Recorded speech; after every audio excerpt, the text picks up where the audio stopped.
All right, so welcome everyone to our call about surviving the holidays and consciously creating a new year. My name is John. I'll be helping with the questions and all, feeding them to Tabor. And Tabor, welcome. How are you feeling over there? Good. We had some technical glitches. Sorry for the little delay there, but I'm grateful to be here with you through the miracles of modern technology and continue the co-creation of our global conscious community. And most of you probably know Tabor, but for those of you who don't, Tabor is a spiritual counselor, a guide, a master teacher of transformation, and a master teacher of radical honesty, and his own processing work called revolutionary relating. So Tabor, thank you for teaching today and working with us on this call. I'm going to pass it over to you to kind of set the context for our Survive the Holidays and Consciously Create Your New Year call. Okay, great. We had a call a couple of days ago, which is posted online now, which you can listen to at our website or on my YouTube channel.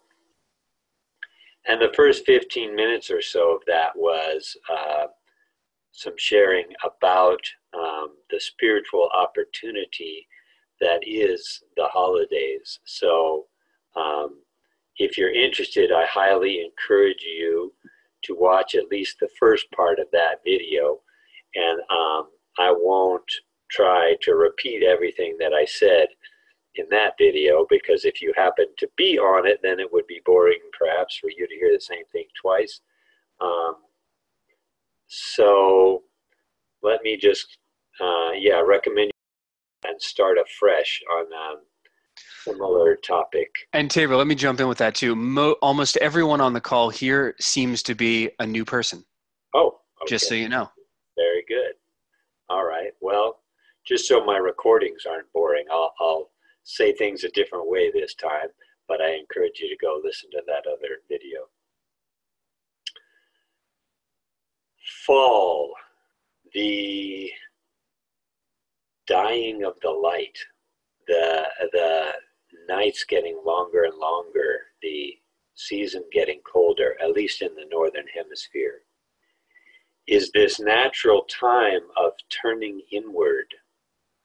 It's this natural, slightly spooky time of facing ourselves more, facing our families more, facing the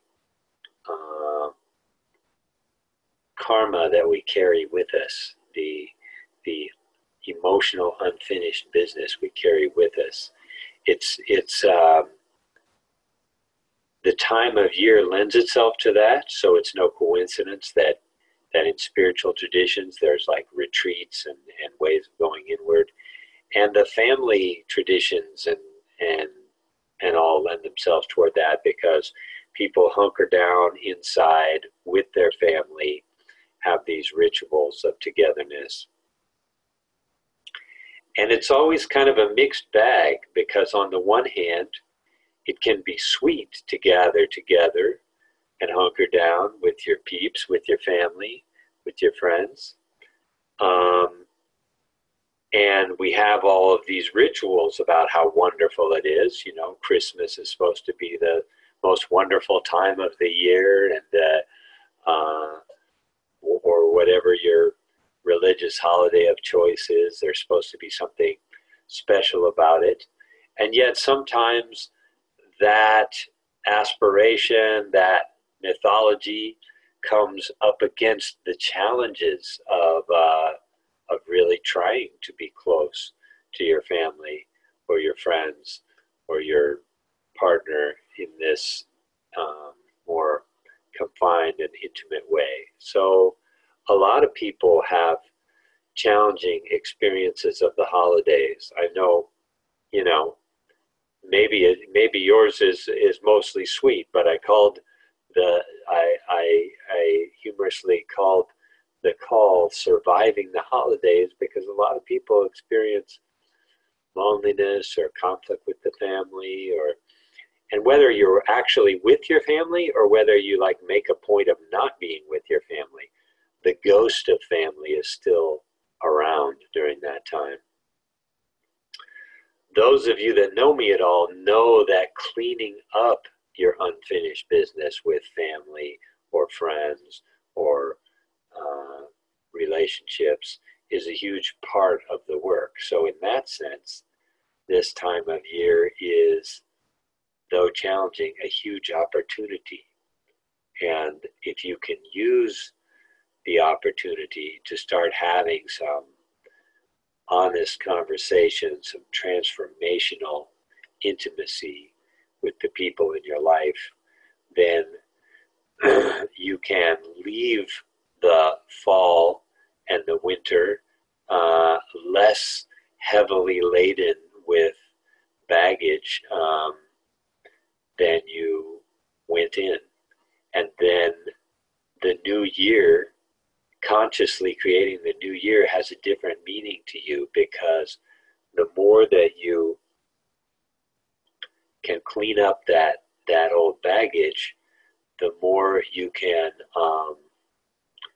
lead a life that is truly inspired by what you want to create, rather than in reaction to all the heavy conditioning that you're carrying around with you. I hope that makes sense. Since we got a late start, and since I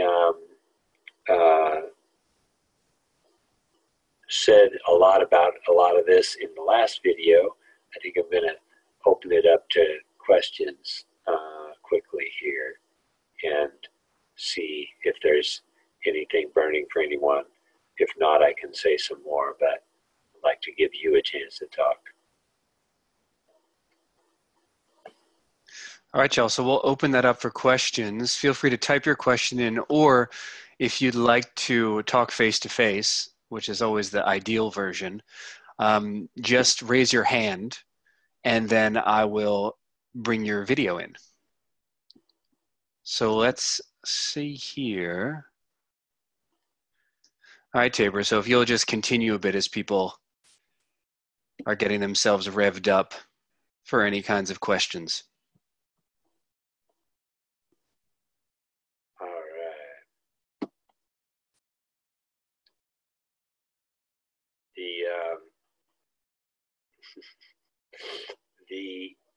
The trying to get on the call this morning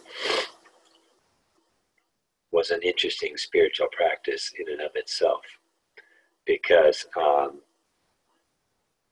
I'm deeply passionate about doing this work with people, and therefore I have a certain attachment to the idea of it going well and serving people.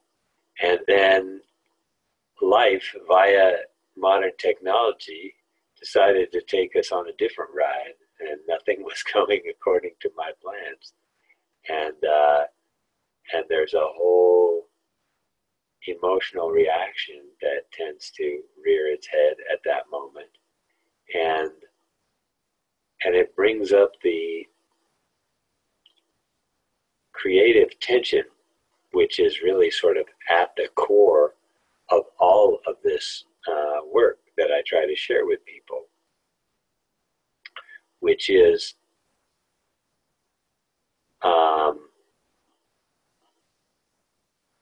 can you be willing to not resist the emotional reactivity of the moment, not push it away, not pretend that it's not there, not try to smooth it over, and on the other hand, not be swamped by it, but actually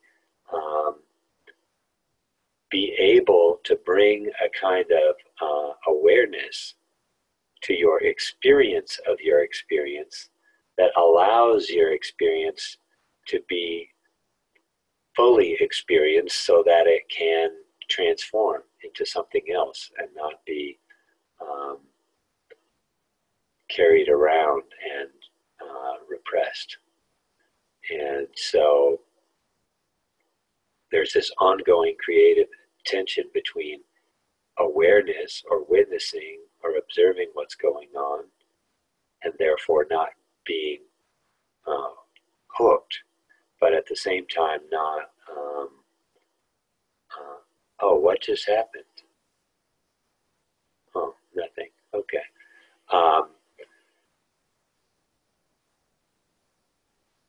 Both fully experiencing the experience and not being too hooked in by it. So it's interesting how to not fall into the trap of either being too detached in your spiritual witnessing, nor on the other hand, too hooked by the drama of your own process. What's going on over there, Johnny boy?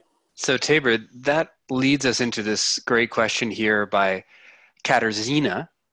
And she writes, any hints on what to do if I decide to do some clearing with my family member and they get offended and they don't want to get over it? Like what, and then she writes, like what I can do for myself to find some peace with the situation. Yeah. Well, several things.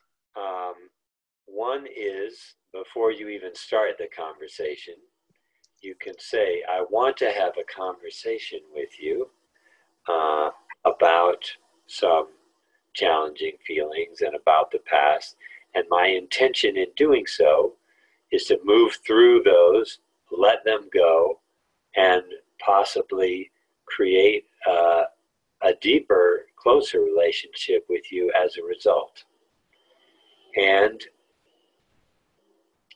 my intention in expressing my feelings, even anger, is not to tell you you did anything wrong, but just to be honest about how I am actually feeling. And I don't, if you have honest regret or apology for anything, then that's welcome, but that's not expected of you. So all I'm asking is, will you listen to me while I go through that? And I, of course, would be happy to listen to you. And then you say, would you be up for that? And then you can also add, I'm a little afraid that you may feel offended, and that's certainly not my intention. So is there anything you would want from me to help around that? Now, maybe even the request starts an argument. And they're like, well, why would you need to bring any of this up and blah, blah, blah. And then you just start, hopefully they say yes, but if that's what comes out instead, you just start telling the truth, Oh, I feel sad about this or mad about this, and I imagine that you feel defensive, and I really want to get through this to the other side. And you do what you can do. And an interesting thing about my job is people want advice right now about what they can do in the future. And of course, that's only partly helpful. On some level, you just have to respond to what's happening in the moment as best you can. You have to notice what is really so for you in the moment and name that out loud and see what happens. I give people these broad guidelines because hopefully those are generally true for that person, or they are helping to set the intention for that person, that they want to get through this stuff and not blame and have a closer relationship. But basically, you start where you are and you tell the truth about that. Maybe your truth is, I want to have a deeper relationship with you, and I think the way to do that is to have more honesty with you, and I'm scared to even try to be more honest with you because I'm afraid of how we're going to fight. Okay, That's the truth. Tell them that, or, you know, I'm really angry right now, and I notice I want to be kind of blaming or snarky or hurtful in the same old ways that we've talked before. And I also don't want to do that because, I'm tired of being that way with you. Who knows what the truth is, but you actually try to notice right now what's going on rather than coming from a pre-formulated agenda of what you're going to do. And then you name that out loud as a way of more fully experiencing the experience that you're having when you're with the people you're with. So in that sense, it is an out loud, in the moment meditation rather than, a pre-formulated conversation and agenda. Tabor, I remember in going back and working with and doing processing with my parents, one of the things I did, I kind of created this laundry list of things I had been withholding and things that I was still angry about. And I almost see that now as a process for me to kind of get control, because it's very scary just to go in and say, oh, I've been withholding some stuff with you and I want to sit with you and have a conversation. And I found that half the things that I thought I was angry about in my mind prior to being with them didn't even come up as an issue. So Katarzyna, when she said she doesn't know what to start with, I sometimes think of I've been withholding some things, right? And to come and have a conversation about what I've been withholding, but how easily the mind will want to just create this big list of how angry we are prior and just come in with all of that.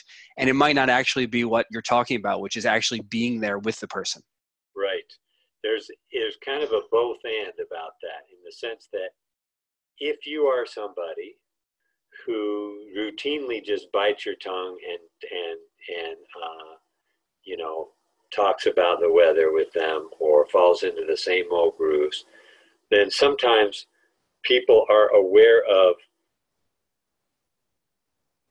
how they are upset with people when they are away from them, and then they get up next to them and all of that just flies out their mind, and they're just kind of like back into the same old thing. And so sometimes those people are afraid that if they don't make a list, they'll just go blank, like a deer in the headlights, when they're actually confronted with the person. If that's you, then it's fine to go ahead and make a list of the things that you carry around, the things that you think about with some repetition and that you have a charge about. That's fine to go ahead and make a list. And you can even, when I work with people one-on-one, if they're thinking it's going to be a hard conversation, sometimes we'll even practice. We'll role play it. We'll put an empty chair in front of them and they'll talk to their parent or ex or person, whoever it is, and name some of those things on their list and feel what they feel as they do, as kind of a warm-up act for the live conversation. So that's all good. And once you get in front of the person, the challenge is to kind of set your list aside, ask for this listening, intentionally start the conversation. Okay, now I want to have a conversation with you for connection, for transformational intimacy, for healing of conflict. And then you sit with them and you do what I call working your way from the bottom up. You start by being a body. You actually feel your body sitting with them. Notice the way you're breathing, notice your heartbeat, notice the sweatiness under your arms or whatever's going on with your body. Actually feel yourself sitting there with them. For those of us who are, initiated into the practice, for us cult members, we might talk about that even, I feel my heart pounding, there's a knot in my stomach, blah, blah, blah.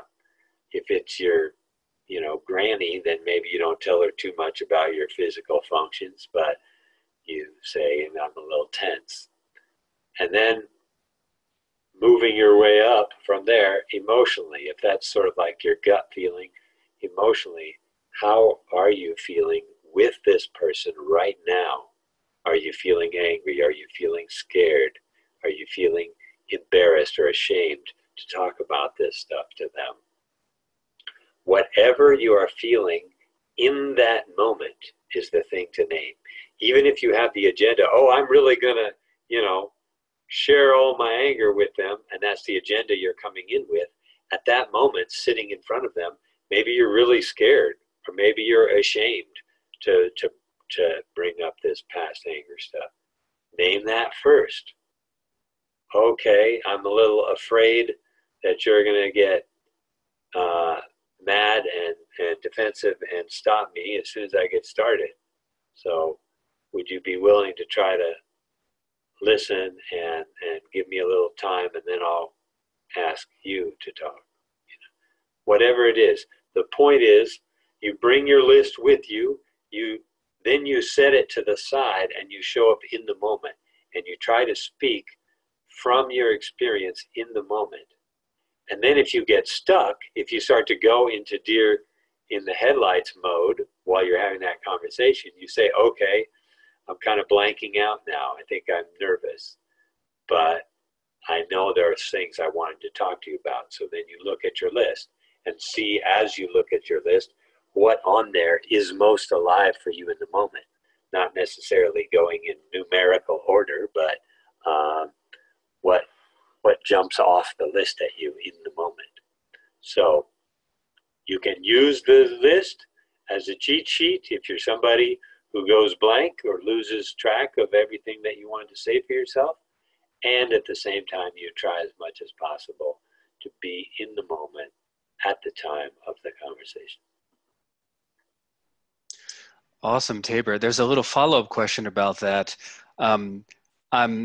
I'm not convinced that I'll get over everything one time speaking with my family. Is this a ongoing process, or do we continually keep doing this? That's a great question. That's a great question. Yes, definitely. It's, it varies from person to person. Some people have the kind of relationships with their family that it's not very kind of close, like maybe they moved away from home years ago and they don't have very much of a relationship with their family, and they don't want to have very much of a relationship with their family. So they have more of these big come to Jesus meeting moments with their family that make a big shift and create a difference in how they hold the situation. Other people, they have a lot of involvement with their family, and it's more of an ongoing process. But either way, you're never done. You tell today's truth as best you can, and you ride the wave of today's truth as best you can. What you're going for is, during the course of any conscious conversation or clearing conversation, you again are showing up in the moment. You are noticing what is true, and you are speaking about it in such a way that the movement happens. And oftentimes that you have what I call sort of an orgasm of whatever feelings are coming up. You have an orgasm of anger, then you have an orgasm of tears, then you have an orgasm of appreciation for their listening, or, in ideal situations, And so there is a movement, and at some point you reach like, okay, that's enough for today. I feel much better.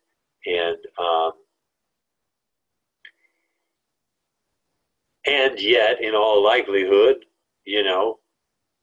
a few weeks later, something else comes up, or, but hopefully you get good at kind of finishing some things once and for all. It's sort of like there's always been a hardness between us around this.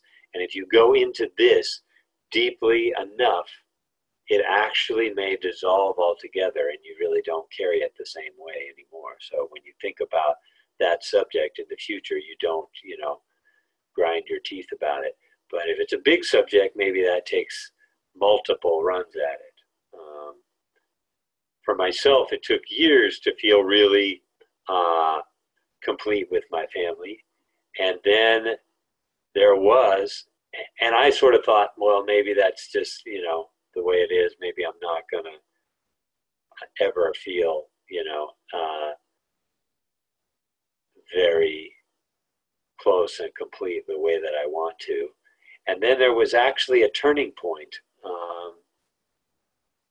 where a bunch of secrets finally came out that had been sat on for many years.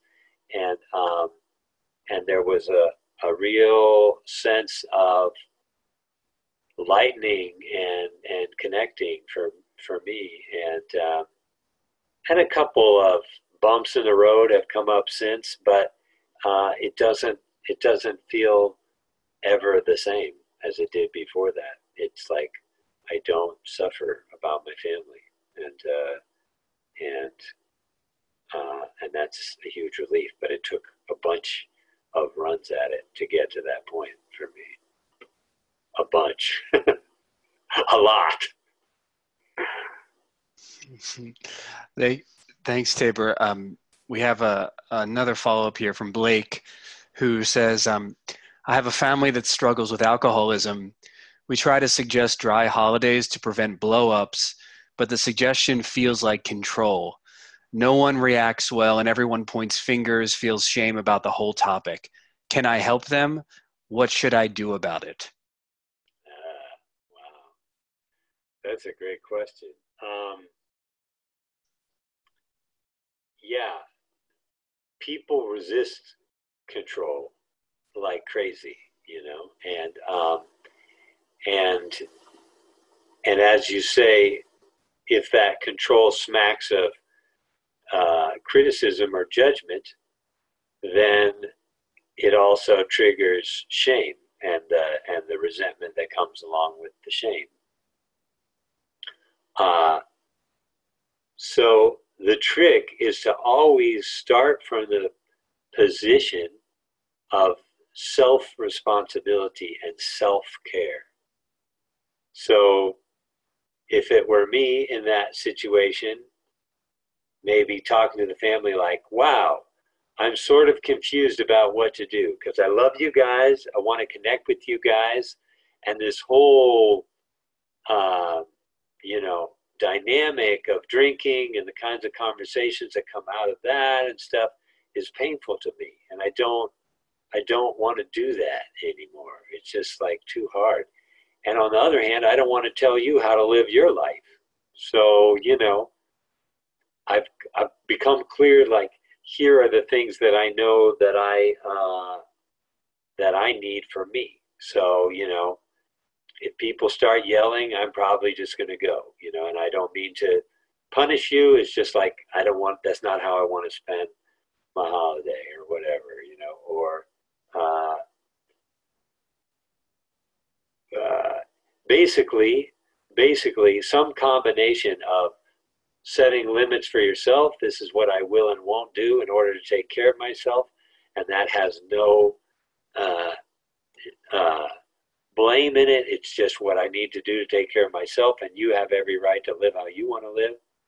Or you can make requests about other people's behavior. But the trick about requests is that they are true requests. They aren't guilt trips. They aren't demands. They're like, how would you feel about doing this for me?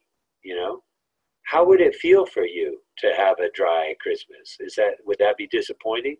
Would that take away your enjoyment of the holiday? Or what does that bring up for you, the idea of it? So when you make a real request, you're totally welcoming the other person to say yes or to say no, if that's what they want. And that is totally different than, as Blake says, control. So yeah, take care of you. Don't tell anybody else what they should do. Ask for what you want. Set your limits, and stay out of the power struggle. Tabor, there was a follow-up to that about doing completion work. Suggestions about completion work if someone is under the influence or not. Good idea, not a good idea. Sometimes we get triggered. Basically, the person's basically saying sometimes we get triggered when people are high or drunk or something, and we end up kind of getting into stuff. Yeah, yeah. Not usually effective to do clearing while you are under the influence, and as far as if somebody else is under the influence, it kind of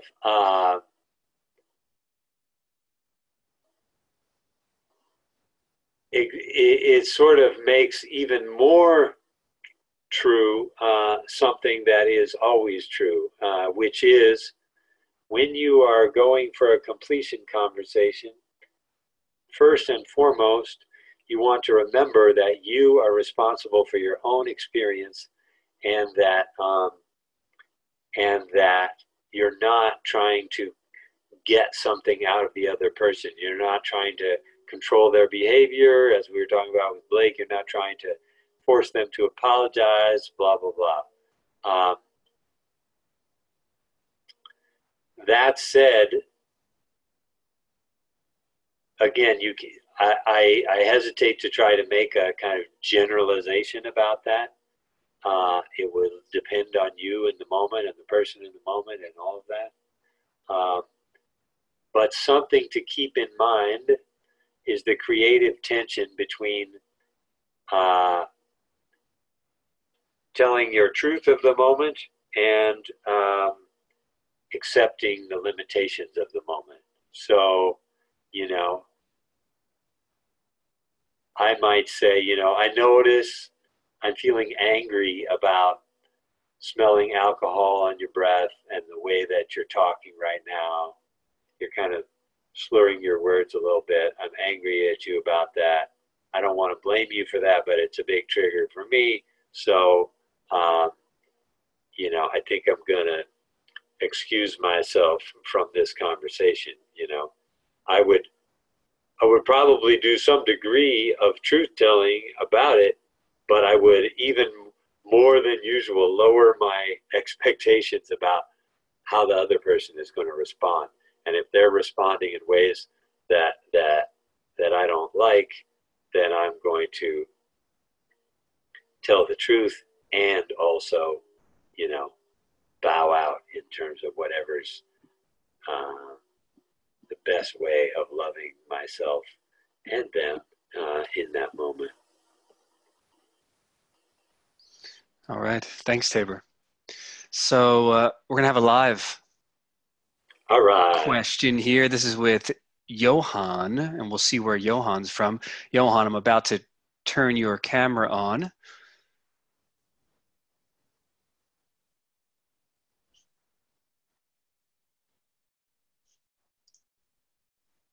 All right, there's Johan. Let me unmute you. Or you can unmute yourself there. There you go. Hey, Johan. Hello. Hello. I am from Sweden. Hi. Hi. Thank you. So I'm not sure what we can do here, but since there is an opportunity, I would like to mention that, okay, my father, he died last year. He died only 63, so it was not such a long life. But between me and him, it's been for many years very stiff, and I blank out very easily. My heart pounds, kind of like I am right now, a bit cold in the body, feeling some vibration everywhere, like a small shake. Yeah, there was stuff with him I never could resolve because I wasn't educated enough.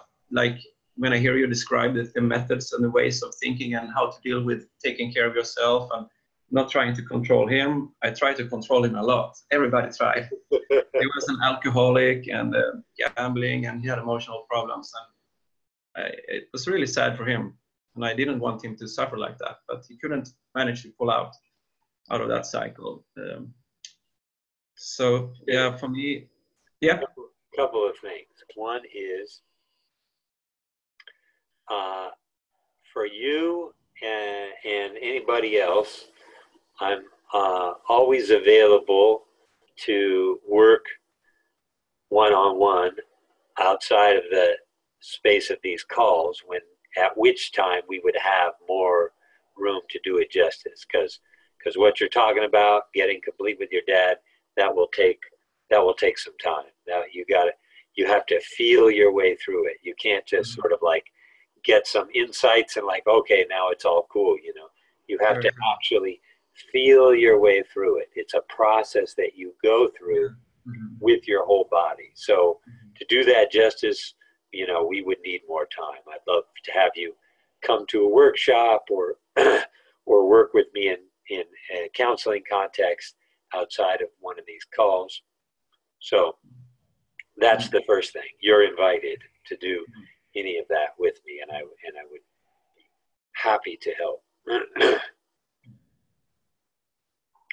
The second thing is, even as we're talking about it, every time the subject of him comes up is a moment of the opportunity to experience the experience that is your relationship with your dad.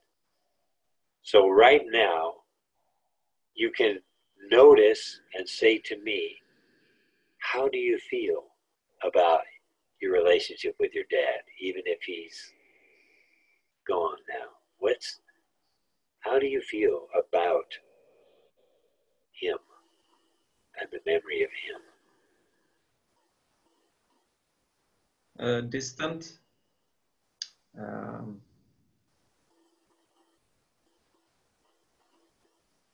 Kind of peaceful. I've done some internal work already.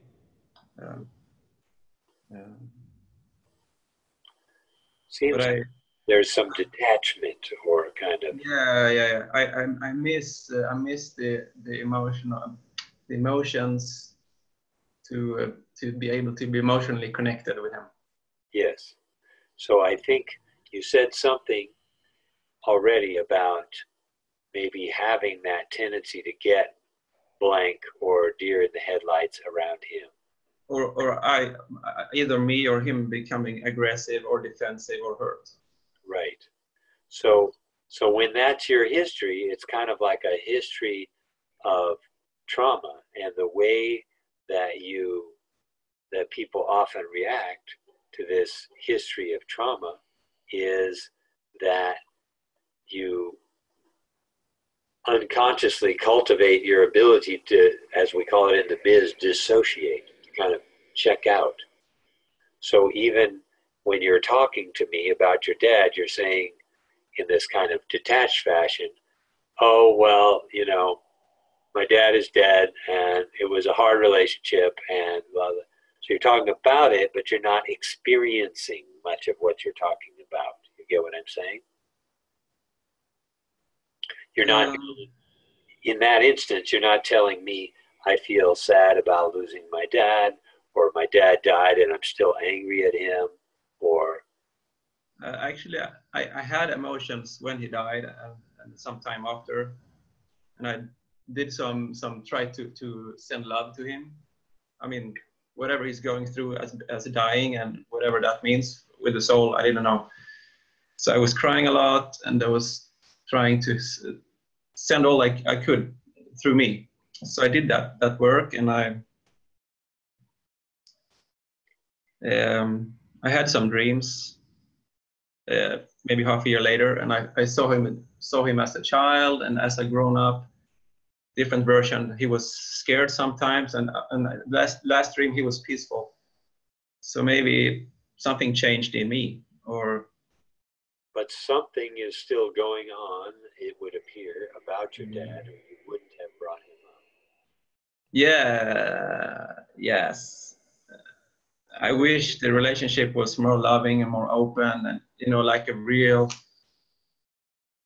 relaxed, open father or person could be, Yeah. with joy and not just sad and just like shut down and just.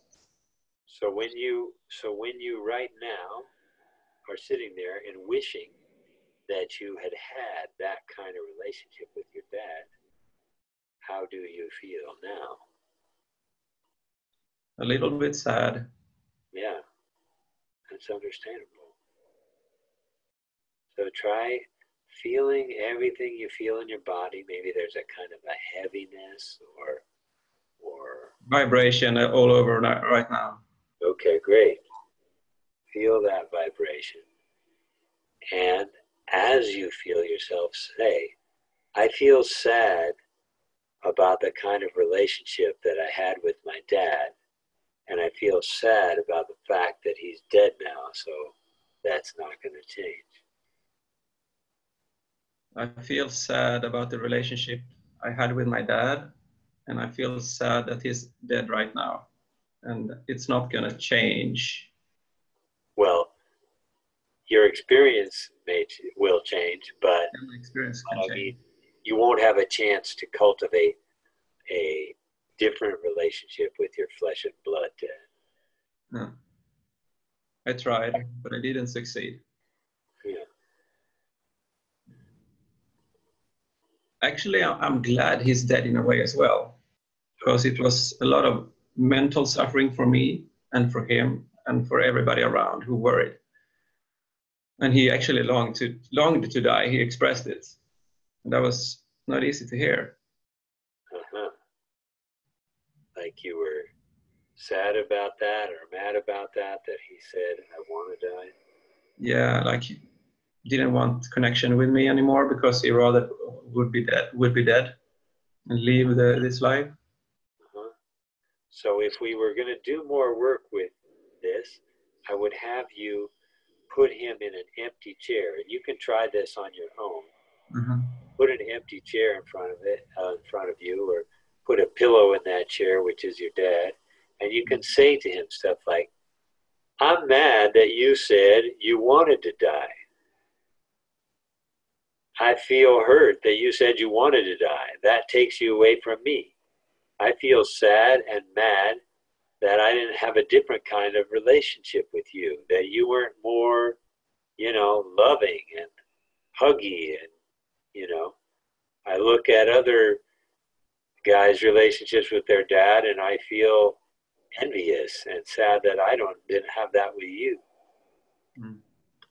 And whatever it is that is most true for you to say to him in that moment. And the way that you know that it's true is that if you say it and you say it well and you say it accurately, as a way of describing your experience moves. You see that your experience moves. Like if you say the true thing, then you'll experience a movement inside, Like you say, yeah, I am mad at you for saying you wanted to die. And you hadn't really thought about it before. But when you say it, boom, this energy moves inside you. You get kind of hot. Yeah, I am mad at you for saying that. Or then you say, I'm so sad that you drank as much as you did. And then there's a heaviness and maybe tears come behind your eyes or whatever it is. So the way that you know that you're telling the truth is that the truth moves. It changes. There's shifts in your body, and you're going for this willingness to fully experience the experience you're having so that it can come and go, instead of resisting the experience you're having by like checking out or numbing out or whatever you do. Huh. Very interesting. I look forward to trying that one. Good. And like I said, reach out to me anytime if you want help. Come to a workshop. I'll be in Europe. Yeah, I've planned that for 2018. I'll just gather the necessary amounts. Excellent. I'll find a workshop. Well, I look forward to meeting you there, Johan, and I appreciate you for reaching out on Facebook. I've seen you pop up several times recently on Facebook. I'm glad you found us, and I'm glad you made it onto the call, and I appreciate you for having a face-to-face conversation with me. These face-to-face conversations are much more rewarding than hearing disembodied questions over the writing. So thank you for that. Yeah. Thank you for letting me, both of you. So I will leave and let somebody else. Okay. Thanks, Johan. Thank you. Yes. So I really appreciate you, Johan, for stepping up and sharing that. Tabor, I feel like you really hit on the part of this kind of feeling work that takes practice, which is that we can probably get some of the concepts pretty quickly. Most people are pretty smart when they come on, maybe too smart sometimes.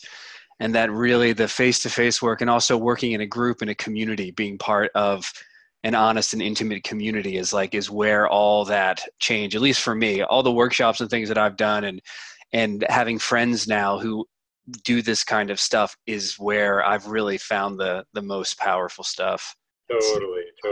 It's there's actually, if you really get into it and you discover the heart of it, it's a total paradigm shift. In Gestalt, they call it a figure ground shift, where like what was the background and kind of blurry comes into focus, and the thing that you were focused on becomes not as important. And the way that most people communicate most of the time is they think where the action is the transfer of information. Okay, I need you to understand this thing that I'm saying, and preferably to agree with me about the thing that I'm saying and validate the thing that I'm saying so that I can feel right about what I'm saying. And we think that the point of the communication is the content, whereas actually in this work, the point of the communication is the process. So I may speak to you, and maybe like the person asked earlier, maybe you're drunk, and so you're not even really tracking what I say. But I say what I say so simply and powerfully and true that it names my experience in such a way that I just have this little orgasm or epiphany in the moment, like, wow, yes, I just got myself through my speaking. And then there's this movement of energy in me, and the other person still just kind of like, what? Doesn't matter. They don't need to understand what I said. It's nice. And that's another process, is, creating deeper connection and intimacy. And that's ultimately what we're going for. But the point is, it is an out loud meditation practice, and it's not the content that makes it valid. It's the movement, it's the noticing, it's the staying in your body, it's the noticing what you're experiencing right now and being able to put that into words in such a way that helps you experience it more fully. And that's easy to talk about, but it's not easy to do. People immediately go to, but what you need to understand is that the content is where they think the action is. And so it takes actually a lot of practice to have this kind of shift where you start actually using your words and your speaking as a support to your experiencing, rather than your experiencing fading into the background as you get attached to the content of your words. Awesome. All right, Tabor, we have another live question for you from someone who you know. All right.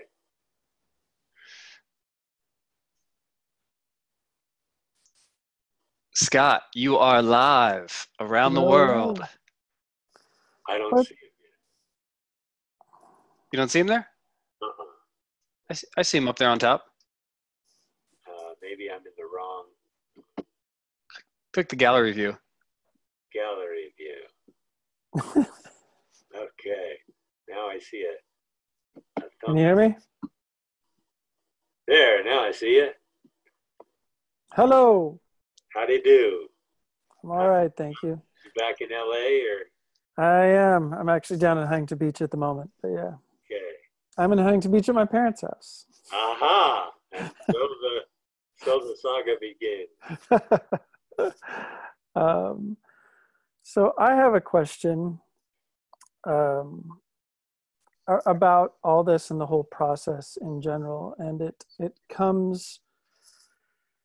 I guess it's kind of a comparing question.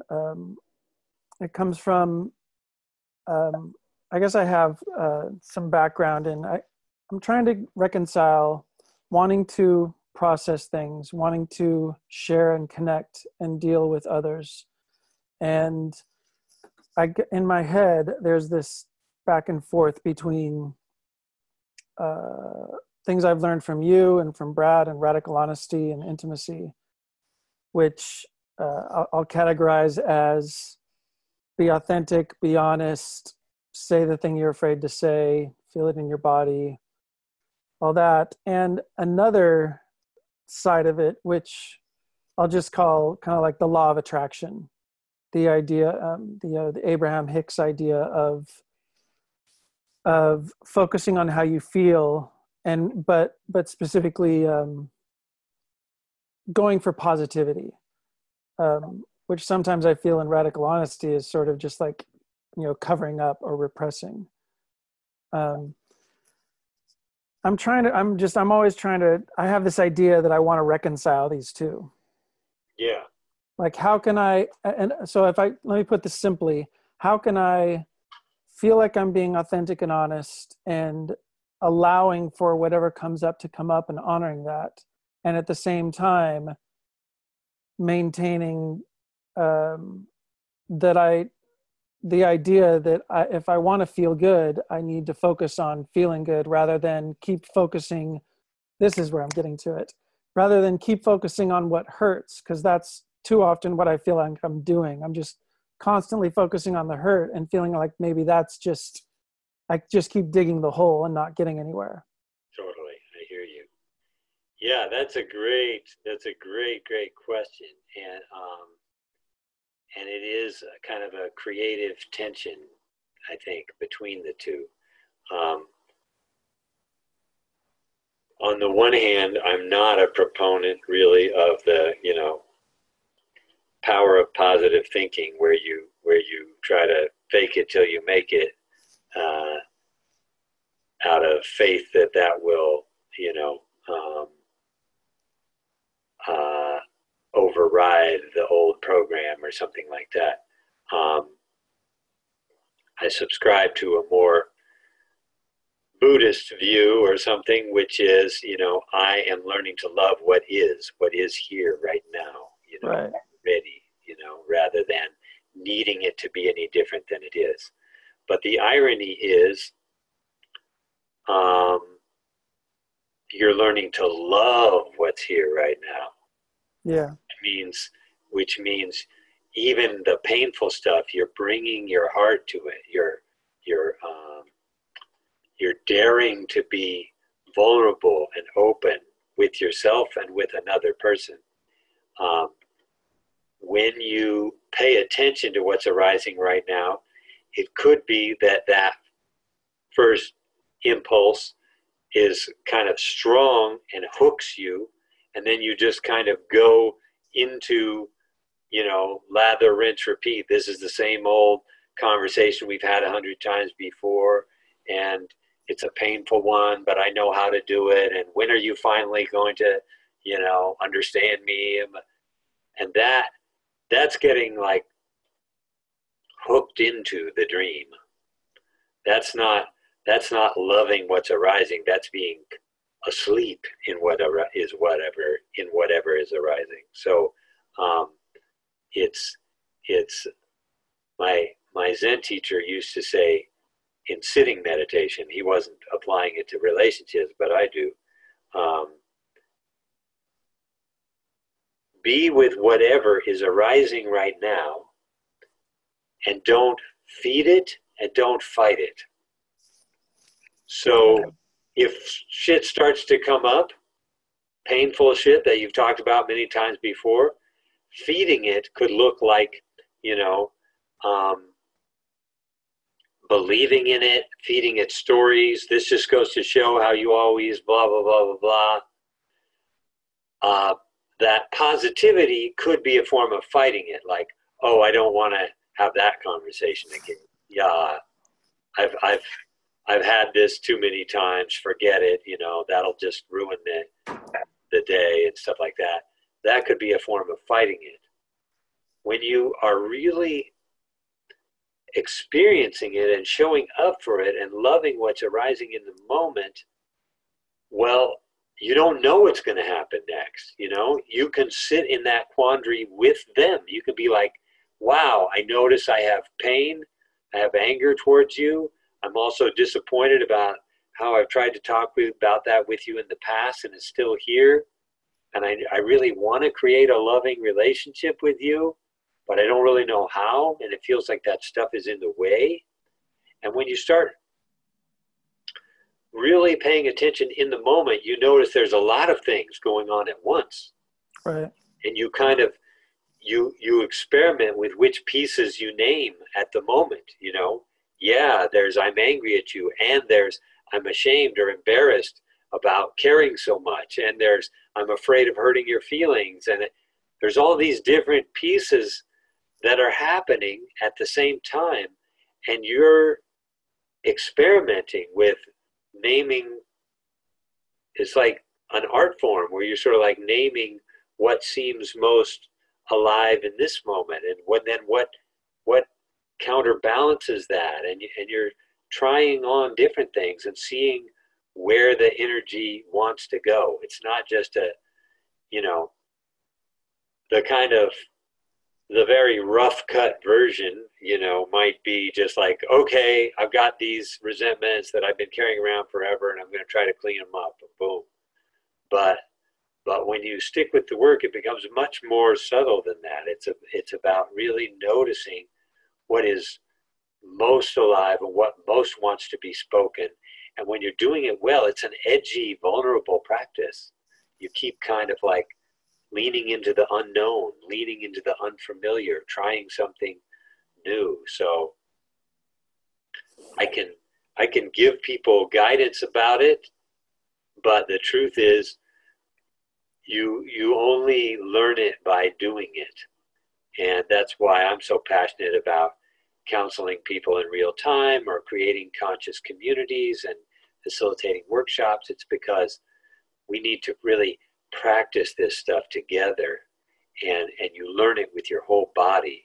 And it's not something you ever ultimately understand. It's something that, like, learning to improvise music, you start to get it in your bones, and you sort of like, you become skillful at noticing what wants to be spoken and putting it into words and creating something beautiful with that.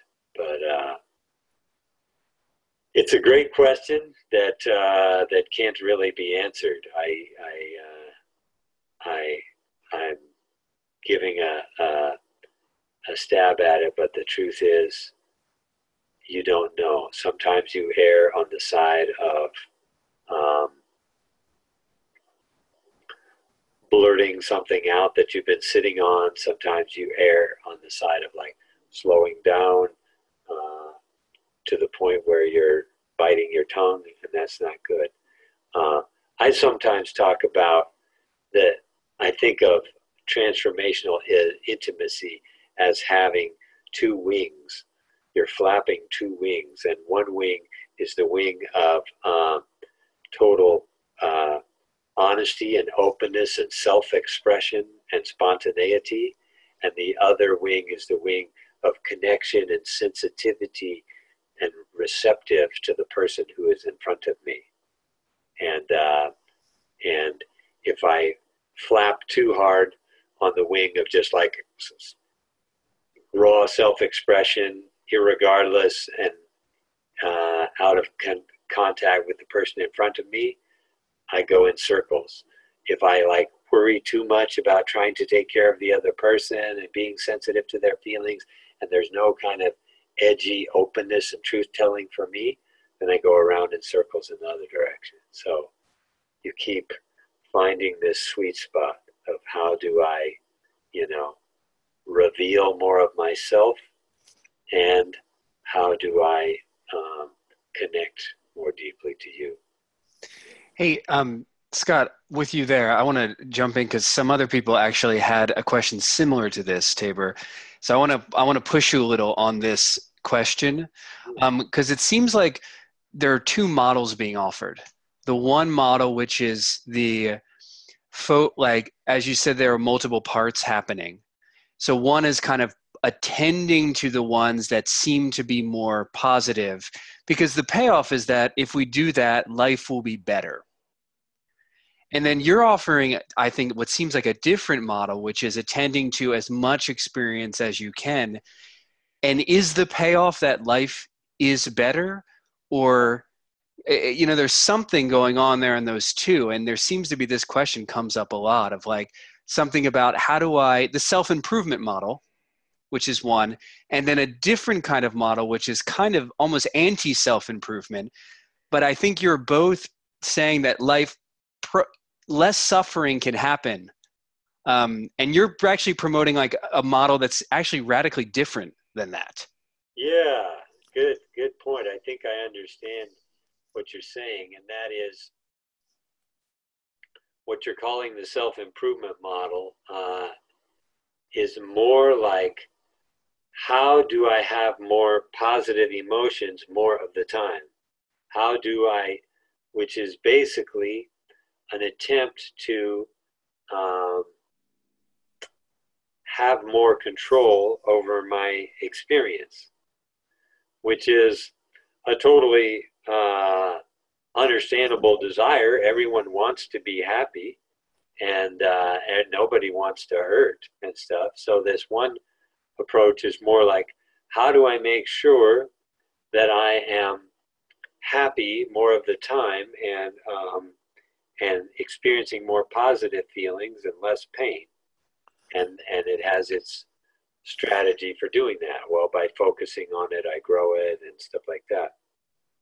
Well, can I just to lay on top of that, something you said just made me realize another way of this looking at the same thing is, and this is conflict, is am I letting my kind of like my lower self, my guttural human self, just like I'm upset about things and focusing on that, or am I focusing more on like my higher self that wants, that can kind of rise above that, not repress it, not do all stuff, but is actually.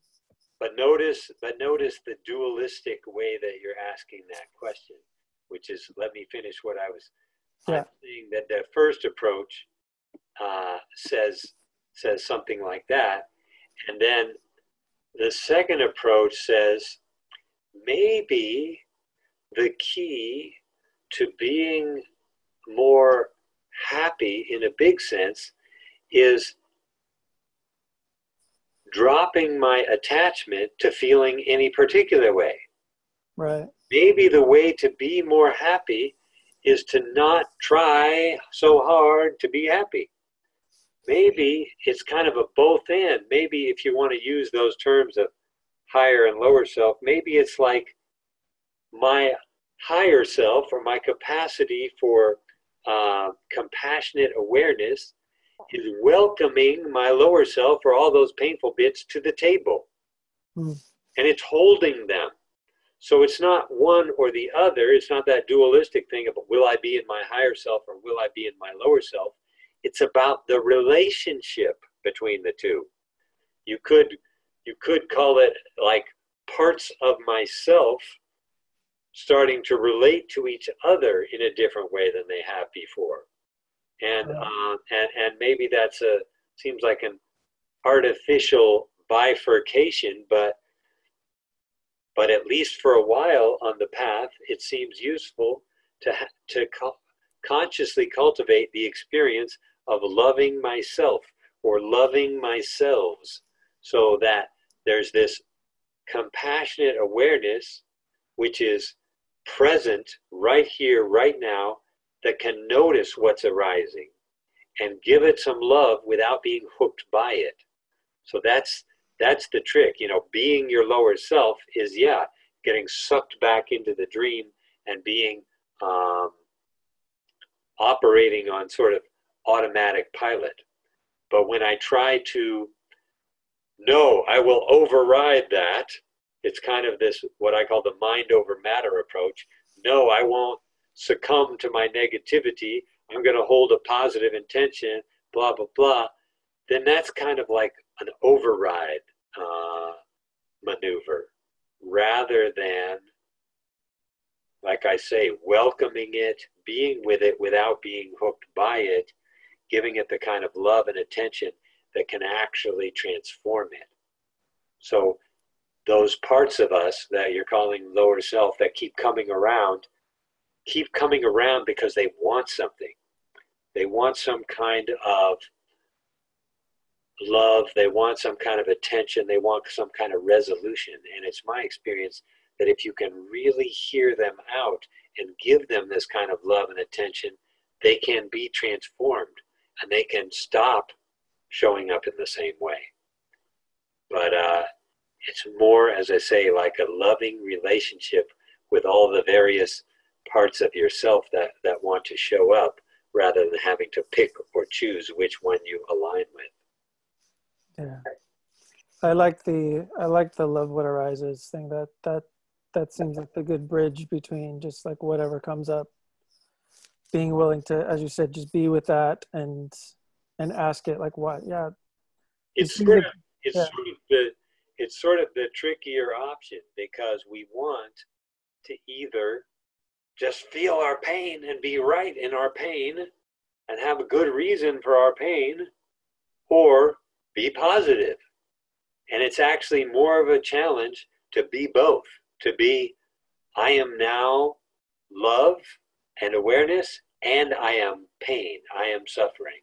I'm not excluding either one. And it's where that love inside meets the pain inside that the magic happens. Yeah. That's the magic. The magic of love is that it welcomes everything. Love doesn't say, suck it up and or only associate with positive people. Love goes out there and leans into the painful places on purpose as an act of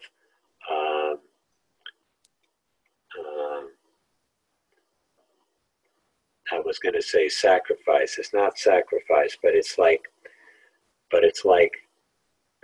we have this inbuilt tendency to want to avoid pain.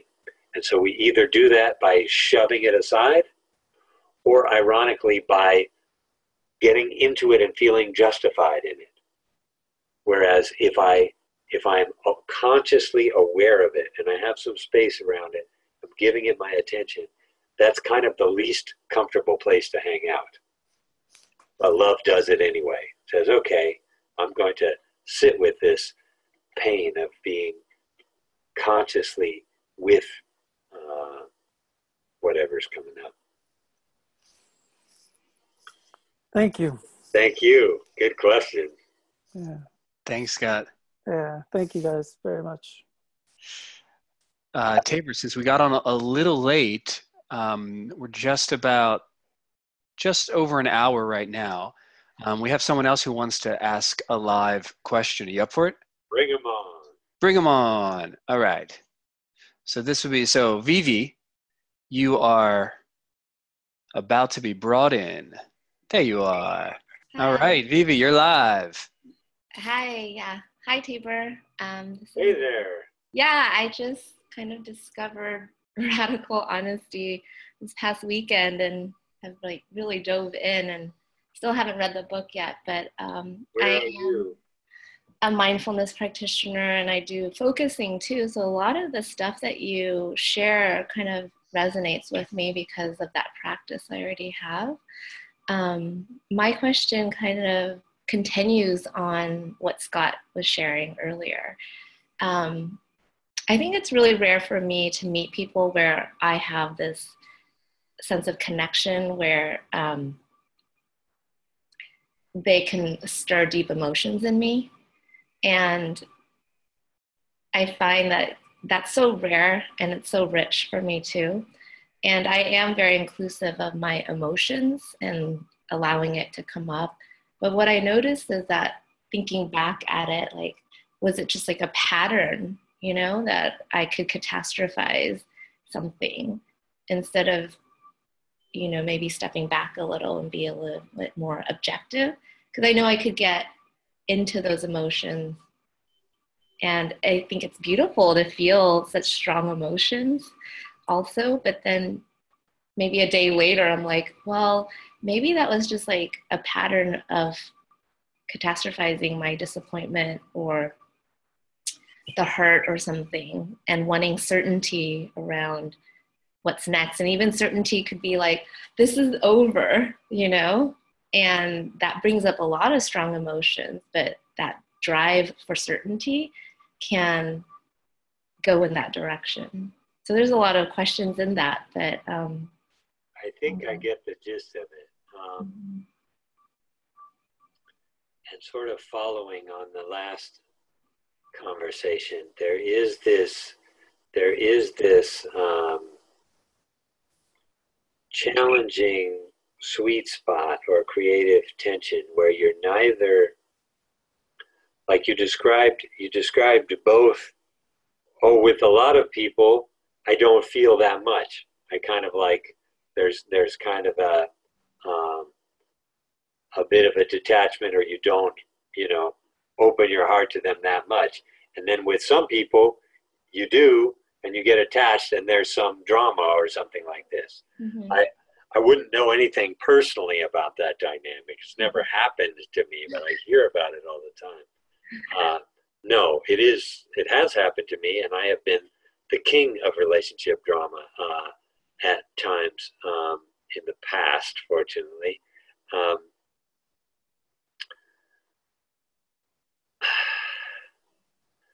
So the trick is that there's both all of this emotional unfinished business. There's all these wounds and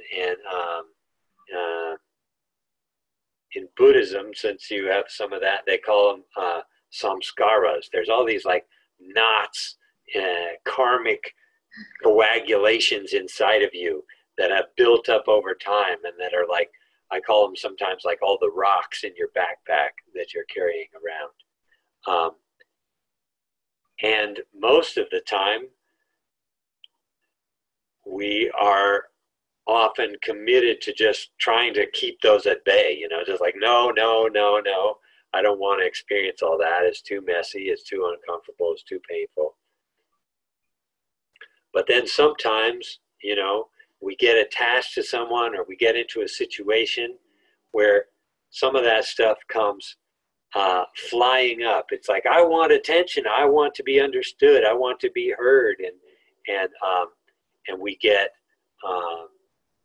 swamped by our own drama, and we tend to oscillate between those two things. Either we're more emotionally inactive or insensitive, or it's there, our heart is not that open in the moment, or we're really emotional and the emotion sort of has us. It's sort of like the emotion is running us in the moment, which is an uncomfortable experience. So the third alternative is to develop this degree of presence and awareness and openness such that stuff starts coming up and somebody is home minding the store to notice it.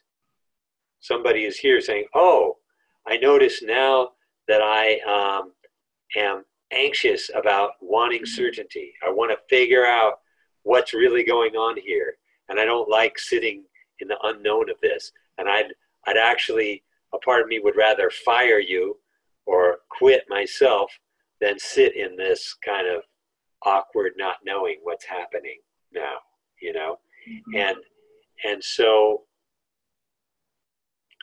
you become better and better at sort of holding the tension that is being emotionally open, so that you're not either shutting down so you don't have to feel that pain, or swamped and taken over by that pain, but there's actually a larger awareness that is holding the emotion that's going on. There's an interesting, in the East, there's the metaphor of Shakti and Shiva, and you'll see statues of Shakti and Shiva in intercourse, where he's sitting cross-legged on the ground and she's sitting on his lap facing him, and they're face to face, and they're in intercourse while they're sitting that way. And it's a deeply spiritual image, unlike our typical spiritual images, which wouldn't be sexual like that. But in that symbolism, Shiva is awareness. He is this penetrating clarity that sees what is and holds what is. And Shakti is energy and movement and color and we might call it juiciness, including emotional experience. And the power of the image is that where the action is neither coming down on the side of some disembodied Shiva who meditates all the time and rises above it all, nor being some dramatic Shakti who is lost in her own drama, but it's the meeting of the two. It's where awareness can hold whatever intensity needs to unfold in the moment. And the intensity doesn't swamp the awareness, and the awareness doesn't suppress the intensity. I even think of it as like in my own body, sort of like the Shiva side of my body is my spine and my rib cage. And there's this masculine dimension of my own body, which is my spine and my rib cage, my structure, my presence. If I sit upright and I kind of open my chest, and then it's like there's this presence and capacity of my body to hold myself together. And then my Shakti is like all my guts and my heart and everything that's moving inside. There's all this energy in there. And so I can be simultaneously this sense of presence that I kind of symbolize as living in my spine and the back of my neck and the back of my head and my ribs, and all this aliveness, all this. You can also look at it as like a parent and a child, you know, the compassionate parent of yourself and the child, the inner child within yourself. But it's the meeting of those two. It's the inner relationship, not falling down into one or the other, which is where the magic happens. And in the symbolism of Shiva and Shakti, by meeting in that way, they can give birth to something new, you know, which transcends masculine or feminine, yin or yang, but is a integration of the two. So, yeah. Thank you. I really like your image of the spine and the rib cage is Shiva, because I always find that Shiva, if most people, like, they're just in their head talking, you know, and there's really no awareness of how the body feels. So just that, I think. Yes, awareness the spirituality that divorces itself from everything below the neck is not the true Shiva. That's the fear-based flight from experience. And the touchy-feely workshop where all everybody ever does is, you know, express their feelings and pound pillows and stuff is not the true Shakti. You know, that's falling in love with your own drama and process. I mean, if I may be so kind of, you know, caricaturish about it. Where the real action is this meeting. It's the integration of the two, not falling down into one or the other. Okay. Thank you so much. Where are you? I'm I'm actually in the Bay Area, so I'd love to hear more about the meetups that you have. Oh, great. All right. Well, come join us. Thanks for your question. That was great. Thank you.